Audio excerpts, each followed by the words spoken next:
আসসালামু আলাইকুম সবাইকে। দেশে বিদেশে যে যেখানে আছেন, যে অবস্থা আছেন, আল্লাহ সুবহানাহু ওয়া তাআলা সবাইকে ভালো রাখুন। ও ভাই, ও ভাই আর আমার এই যে দেখেন ইউটিউব বলেন, বিভিন্ন চ্যানেল বলেন, সোশ্যাল মিডিয়াতে একটা কাজের জন্যে আজকে এত কিছু হয়ে গেল, বদনামের ভাগী হয়ে গেলাম গা ভাই উল্টা। তারপর কাজের জন্য কিন্তু আদা শূন্য কিছু লেগে না ভাই, সে কাজই রোজা শেষ হয়ে যায় আর আইতাছে না, আর আইলো না, আর আইব কিনা তাও জানি না। তাইলে আমি বুঝলাম যে আমার মতন এই মানুষের কোনো দাম নাই, মূল্য নাই, মূল্য ছাড়া মূল্যহীন। আমার এই ভিডিও এবং সোশ্যাল মিডিয়াতে যে পরিমাণে ভাইরাল হয়েছিলাম, অন্তত না হইলেও তো 2টা দিনের কাজ আসতো।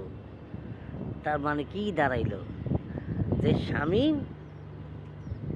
আর ভবিষ্যতে কাজ পাবে কিনা তাও জানি না, আল্লাহই ভালো জানেন।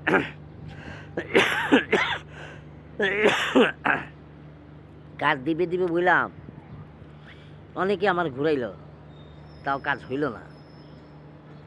তারপর কি বলবো, আল্লাহর কাছে, ও আল্লাহ, আল্লাহ গো, এই দেশে আমার মতন স্বামীমের মূল্য ছাড়া হয়ে গেল। জানি না আল্লাহ আমি কি করব, তবে আমি চাই আল্লাহ আপনার কাছে, বান্দার কাছে আর কখনো কিছু চাইব না আল্লাহ। আপনি আমারই সহযোগিতা করেন আল্লাহ।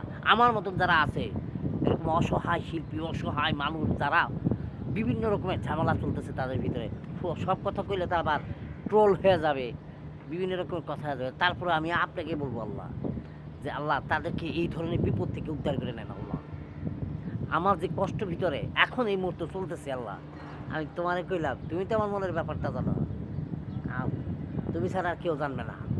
আল্লাহ আমাদের সবাইকে ক্ষমা করে দেন, সবাইকে ক্ষমা করে দেন, সবাইকে ক্ষমা করে দেন, আর আমাদের রিজিকের ব্যবস্থা করে দেন আজকের দিনে। কী করবো আল্লাহ, আপনি আমার সৃষ্টি করছেন, সৃষ্টিকর্তার কাছে চাইলাম।